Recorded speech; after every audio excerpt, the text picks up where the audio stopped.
Hello to my loyal viewers, Mr. Sombrero Man, back again. For those with a keen eye, you may have noticed a change in my scenery in the backgrounds. For this, I apologise, for my house is under construction at the moment, and Mrs. Sombrero has taken my hat out for the day. But we shan't talk more about Mrs. Sombrero, as you know how she gets. But hopefully, in due time, you will recognise me as I provide you my infinite wisdom. Anyway, I hope you guys are doing fine. Fine, it's an interesting word, isn't it?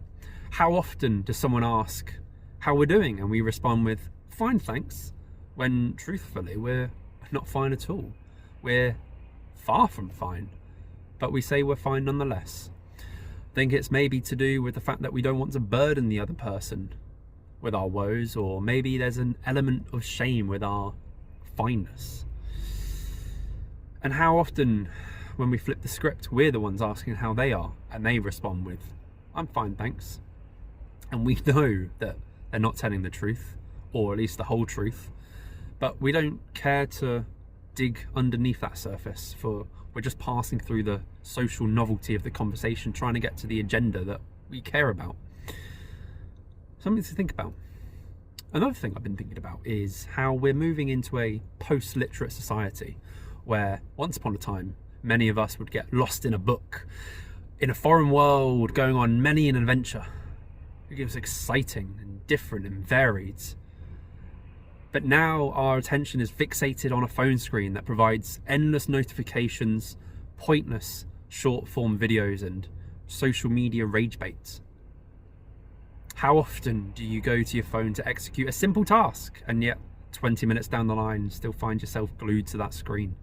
And how often do you break away feeling refreshed and satisfied? Probably not very often.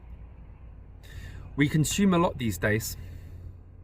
By the time we finish consuming something on our feeds, before we can even think or analyse it, another has hit our screen. So here's a little exercise to stretch your mind a little bit. E4, E5. Knight c3, knight f6, f4, e takes f4, e5, queen e7, queen e2, knight g8, knight f3, d6, knight c5, queen e8, knight c7, check, queen takes c7, e takes d6, check.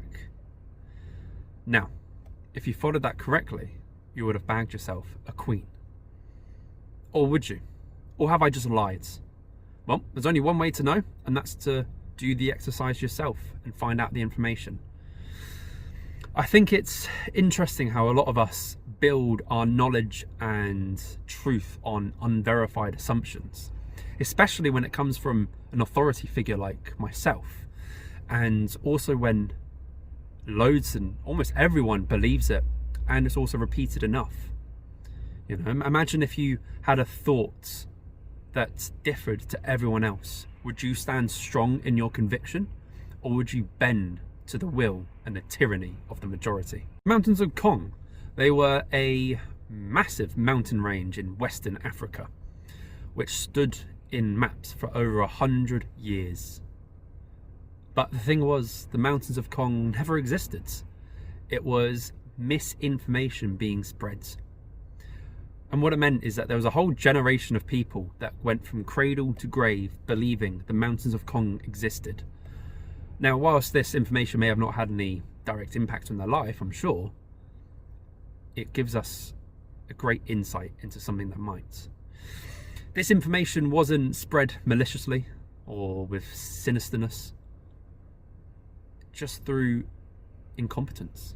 There was an explorer in Western Africa that made a note in his diary about some hills he saw over the distance. A map maker then saw those notes and drew what he thought the explorer saw. Other map makers saw this map and thought, blimey, this guy knows what he's talking about, and so incorporated it into their own maps. And with each reproduction, its authenticity grew. And for 100 years, no one thought to question it or verify its legitimacy, because why would you? So many people and so much evidence for its existence. But the one evidence it was missing was for you to know the truth yourself. You're relying on other people. You know, a lot of these days people just want the truth, but that's relying on other people telling you the truth. But what is truth anyway? You can provide two people the same exact data set and they can come to two wildly different conclusions. So it's not just the truth, it's the story, it's the interpretation. And in the real world, do we ever have the true full data set? No. And who's pushing certain aspects of that data set and emphasizing some over others? So we've always got to keep skeptical and keep thinking, what I think to be true, could I be wrong? And it's not to dismiss all your convictions, it's just to ask questions. And you know, how many questions do we ask each day now compared to when we were kids? Not many at all. So I think it's time that we reignite that passion for curiosity, to be inquisitive and just fearlessly explore information without prejudice and without bias. So the next time you ask someone how they are, ask it with intent. Sombrero Man out.